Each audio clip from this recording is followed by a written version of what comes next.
আদালতে তোলা হয়েছে আওয়ামী লীগ ও পুলিশের 22 সদস্যকে, যেখানে আছেন সহকর্মী আরিফ হোসেন। যুক্ত হচ্ছে তার সঙ্গে। আরিফ, আসামিদের নতুন করে গ্রেপ্তার দেখানো, সে সঙ্গে রিমান্ড, সব মিলে আপনার কাছে কি তথ্য রয়েছে?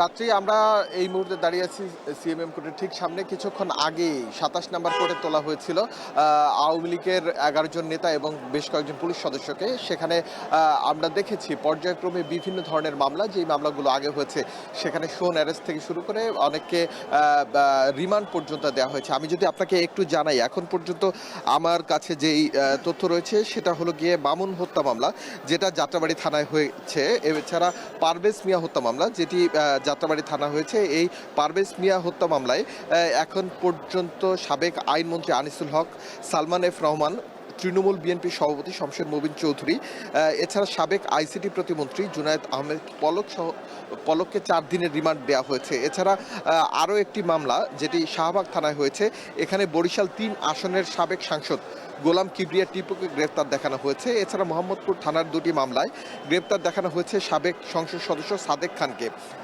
এছাড়া আমি যদি পুলিশের বিষয়টি বলি, যাত্রাবাড়ি থানার আরও একটি মামলায় সাবেক পুলিশের আইজিপি চৌধুরী আবদুল্লাহ আল মামুনকে 3 দিনের রিমান্ড দেওয়া হয়েছে। এই যেই মামলাগুলো রয়েছে, এছাড়া যাত্রাবাড়ি থানার আরও 2টি মামলায় জুনায়েদ আহমেদ পলককে গ্রেফতার দেখানো হয়েছে। যাত্রাবাড়ি থানার আরও 4টি মামলায় সাবেক আইনমন্ত্রী আনিসুল হককে গ্রেফতার দেখানো হয়েছে। এছাড়া যাত্রাবাড়ি থানার আরও 4টি মামলায় সাবেক আইজিপি চৌধুরী আবদুল্লাহ আল মামুনকে গ্রেফতার দেখানো হয়েছে। ডাক্তার দীপু মনিকে গ্রেফতার দেখানো হয়েছে যাত্রাবাড়ি থানার আরেকটি মামলায়। এছাড়া কাফরুল থানার একটি মামলায় ঢাকা উত্তর সিটি কর্পোরেশনের 4 নং ওয়ার্ডের সাবেক কাউন্সিলর মোহাম্মদ জামালকে গ্রেফতার দেখানো হয়েছে। এই যেই যারা রয়েছেন এখানে, আমরা আইনজীবীদের সাথে কথা বলেছিলাম, তারা আমাদেরকে বলেছেন শমশের মুবিন চৌধুরী কিন্তু আদালতের এজলাসে দাঁড়িয়ে জাজেরকে উদ্দেশ্য করে কথা বলেছেন এবং তিনি বলেছেন তিনি সাবেক মুক্তিযোদ্ধা, তিনি অসুস্থ, যুদ্ধাহত, সব কিছু মিলিয়ে তিনি জামিন প্রার্থনা করেছিলেন। বলছেন যে এই যে ঘটনাগুলো ঘটছে এর সাথে তার সংশ্লিষ্টতা নেই।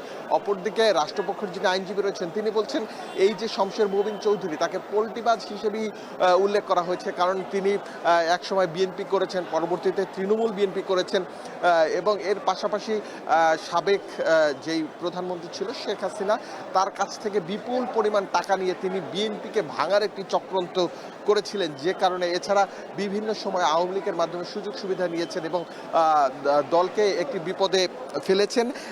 এজন্য তাকে জামিন না দেওয়ার জন্য বলেছেন। এছাড়া যেই সব পুলিশ রয়েছেন যারা বিভিন্নভাবে, যাত্রাবাড়ি থানার সাবেক 2 ওসি রয়েছেন, তারা বিভিন্ন সময় হত্যা মামলা থেকে শুরু করে বিভিন্নভাবে বিরোধী দল মত দমনের জন্য কাজ করে। এই জন্য কাউকে আসলে জামিন দেওয়া হয়নি এবং এই 22 জনের মধ্যে যারা রয়েছে তাদেরকে বিভিন্ন নতুন মামলায় গ্রেফতার দেখানো হয়েছে এবং রিমান্ড দেওয়া হয়েছে। রাত্রি জুলাই আগস্ট আন্দোলনে হত্যাসহ বিভিন্ন মামলায় সিএমএম আদালতে তোলা হচ্ছে আওয়ামী লীগ ও পুলিশের 22 সদস্যকে, যেখান থেকে যুক্ত ছিলেন সহকর্মী আরিফ হোসেন।